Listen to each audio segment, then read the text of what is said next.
Well, hey, welcome to beautiful Allegiant Stadium for Silver and Black Extra. I'm Bryan Salmond. Tonight, we are going to preview the Raiders' first ever game in Las Vegas, inside of that beautiful Death Star, on Monday Night Football, national television versus the New Orleans Saints from right here in front of the stadium. And tonight we have a really good show for you. Amber Dixon sits down with the Raiders tight end Darren Waller, a player who's overcome a lot and become one of the best in the game, while Jesse Merritt gets inside the numbers like no one else here in Las Vegas. So let's get it cracking. This is Silver and Black Extra starting right now. It's now time for the Silver and Black Extra.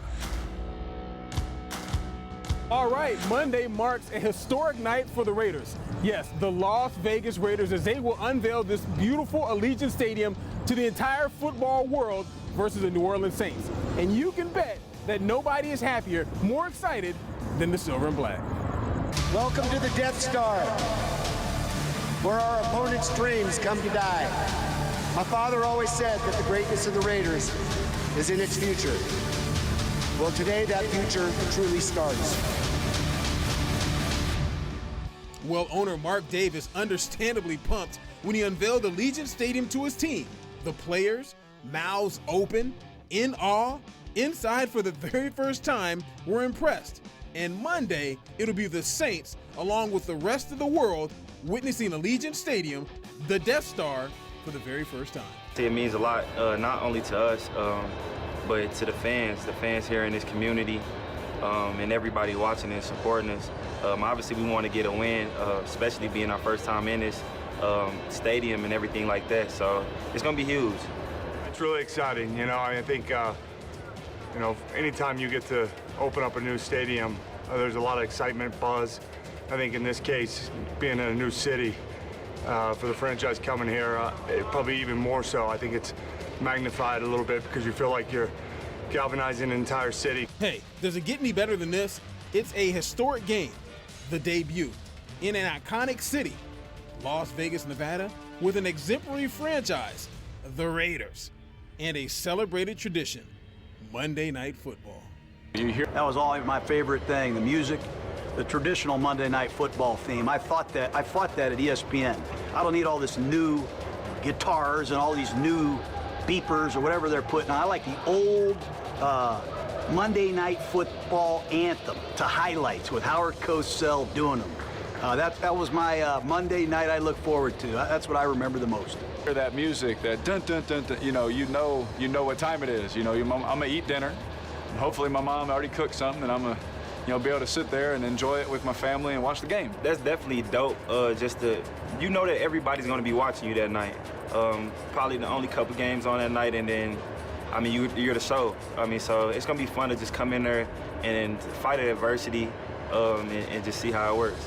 Now, for me to say that tight end Darren Waller might be a better person than he is a football player, that's really saying a lot, considering that he is one of the best tight ends in all of football. But he also has a really moving story, as Amber Dixon reports. When Darren Waller enters Allegiant Stadium on Monday, he will be celebrating 3 years of sobriety.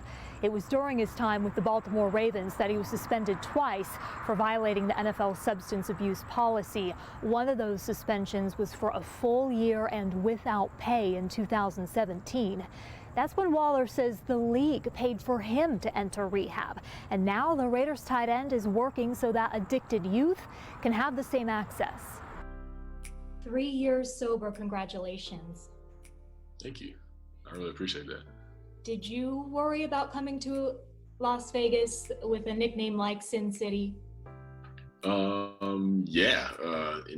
Initially, in my recovery, it was like to go to a place like Vegas. I thought it'd be something that I couldn't go. I just couldn't be there. And now that the fact that I'm actually living here and I feel at peace with that, it's crazy. I didn't think that I'll be able to do a lot of things. I felt like I was just going to be like this piece of glass, just like, can't go to too many places. I'm just fragile. But now it's just like I feel stronger than ever. I feel more rooted than ever in my program and, my spiritual principles. So I'm excited to be in this community and, change the moniker about it. Change, it doesn't have to be about sin. It could be about, positive things, integrity. People live here with integrity. People live here honesty, vulnerability. Like, people live good lives here. I want to represent those people in this community in that way. Starting in 2022, what is it that you're going to be doing? I like to be able to fund treatment for people, for families, to be able to go to, you know, maybe a nicer facility they may not have been able to go to before, because I know I benefited from the NFL allowing me to go to an outstanding facility, one that I wouldn't have wanted to or been able to afford at the time. They just saw my track record at the time and just, you know, all the tests that I was failing and all the things that, you know, that I was doing. And they were like, hey, this is an option for you. We really think you need to do this. Of course, my pride was in the way at the time, but then, like, once I kind of let that go, it was to accept that help. It was, you know, the driving force for the change I needed in my life. There are a lot of facilities, you know, where I grew up, what I've heard from other people, where they're not, they didn't get much out of it. The program may not have been what they thought it would be. And if they had access to a better program or a program like I had, I feel like maybe that would make a difference in lives, make a difference in generations and families. So that's something that I would want to do, is to work towards getting those people in the facilities that they need, the facilities that they would like to go to, you know, earn that transformation in their life that they're looking for.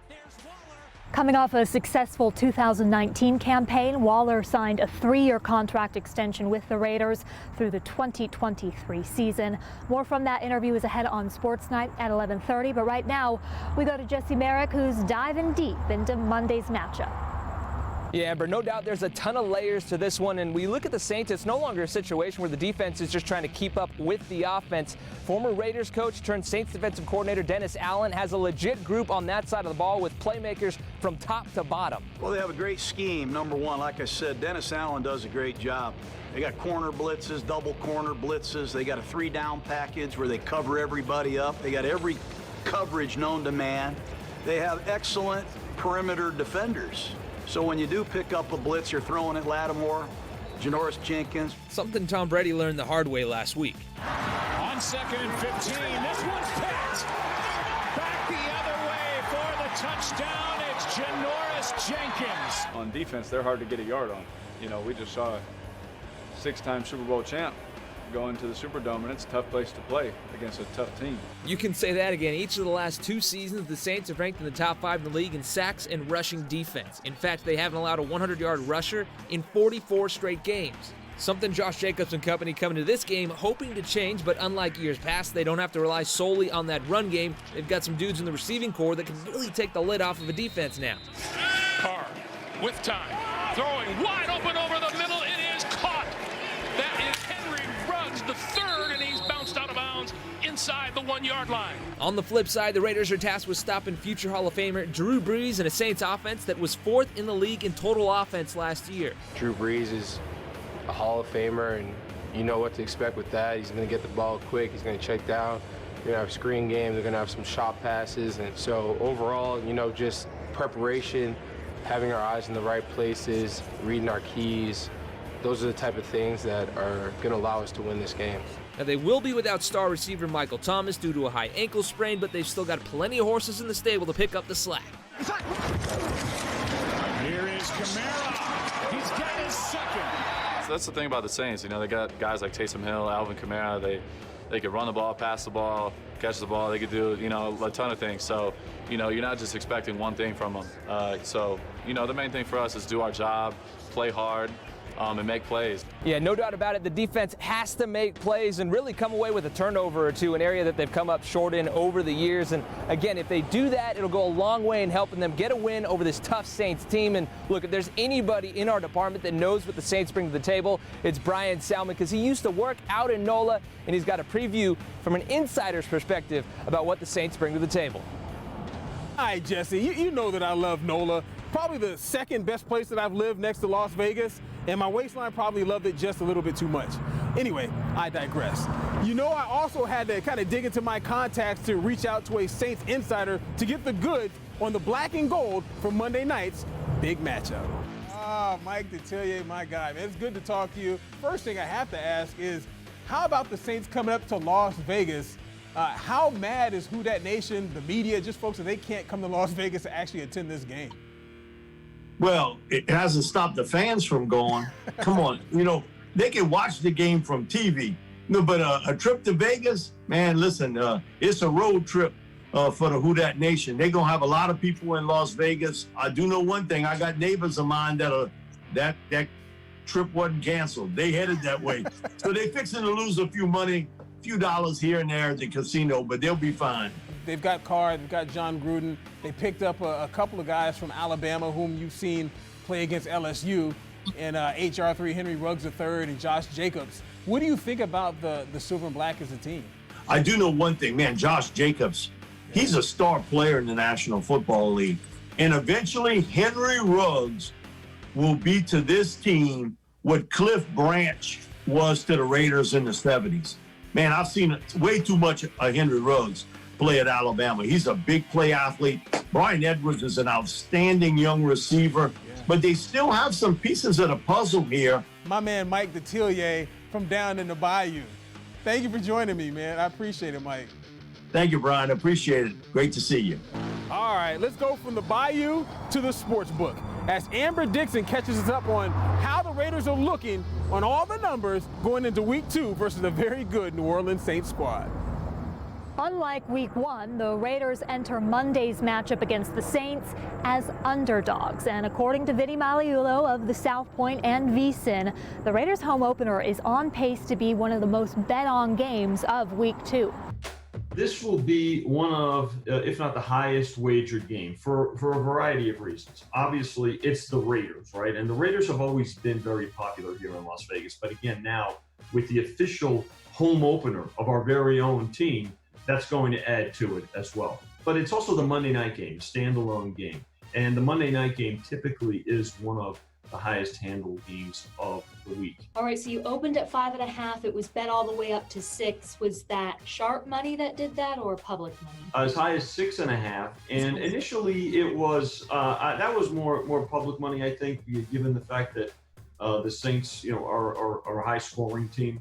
The 6.5 was taken by professionals. They didn't lay the 6 or 6.5. They took the 6.5 and 6 so far. According to the Vegas Stats and Information Network, when the Raiders and Saints last met in 2016, the Raiders beat the Saints on the road as 3-point underdogs. Will they be able to pull that off here at their brand new home of Allegiant Stadium? We shall see. For now, our Silver and Black Extra coverage continues with Bryan Salmond. All right, Amber, how about this? Raider Nation in full effect here in Las Vegas out at Allegiant Stadium and, of course, on social media. Look at the nation representing the Silver and Black. Joe Alex Estrada at the gate, just kind of wishing he could get inside. And Chris Raider Don with little Chucky. So, on Monday Night Football, we will all make history out at that Death Star here in Vegas. All right, folks, we're only just a day away from actually getting the chance to go inside that beautiful stadium and watch an actual NFL game here in Las Vegas, and I can't wait. Hey, thank you for joining us for Silver and Black Extra. I'm Bryan Salmond. We're going to go ahead and head to a break, but when we return, we'll have News 3 live after the game. Have a good night.